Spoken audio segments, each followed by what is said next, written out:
पण मुसलमानात जे हिंदुस्थानात रावले ते आपल्या मर्जीत रावले असतात आणि हे हिंदुस्थान स्वतंत्र एकवट रावले असतात.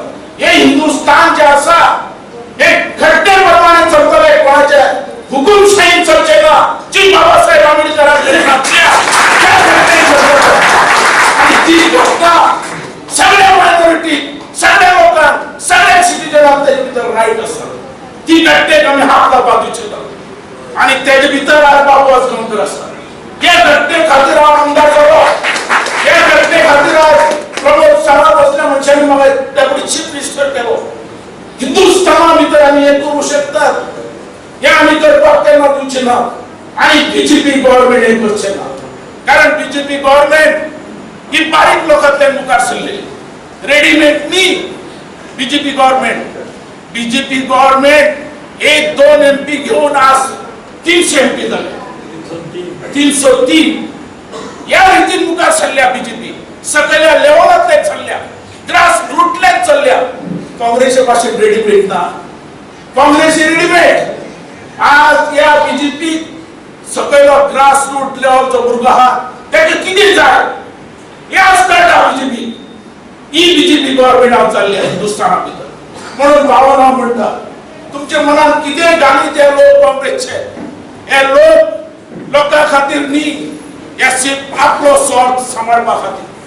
ह्या लोकांनी, काँग्रेसच्या लोकांनी सिर्फ आपली पोटां भरल्यात.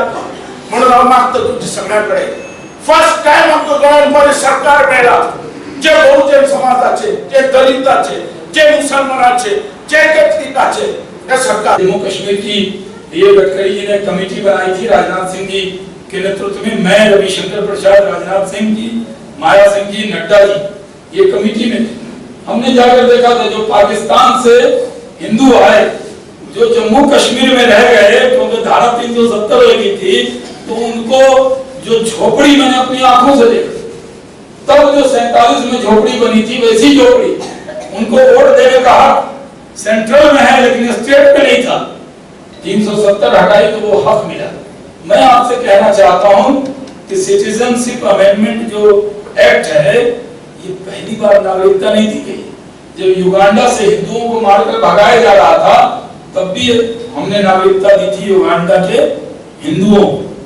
जब इंदिरा गांधी के वक्त में भी जो बांग्लादेश से हिंदू आए थे उनको नागरिकता दी गई. लेकिन पाकिस्तान, बांग्लादेश और अफगानिस्तान में वहां के मुसलमानों की मजहबी आजादी खतरे में नहीं है.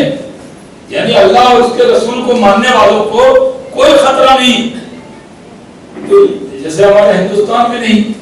तो हमने ये नागरिकता जो सिटीजनशिप अमेंडमेंट बिल है, ये नागरिकता जो लोग आ गए हैं कि साहब हम पाकिस्तान नहीं जाएंगे, हमारी मजहबी आजादी खतरे में है, उनको नागरिकता देने वाला बिल है. ये बिल किसी की भी नागरिकता लेने वाला नहीं है. अब आपको लोग कहते होंगे साहब क्रिश्चियन को दे दिया, सिख को दे दिया, पारसी को दे दिया, जैन को दे दिया, हिंदू को दे दिया, बौद्ध का दे दिया, इसमें मुसलमान क्यों नहीं है? तो फिर बंटवारा ही कैंसिल कर दे. कहते भैया अखंड भारत हो गया. जो लोग उधर गए थे सबसे पहले वो सारे लोग तो जिनका मजहब खतरे में नहीं है वो भी आ जाएंगे, क्योंकि वो तो कंगाल देश है, गधा बेच के, अंडा बेच के, मुर्गी बेच के देश चला रहा. वहां कौन जाना चाहे?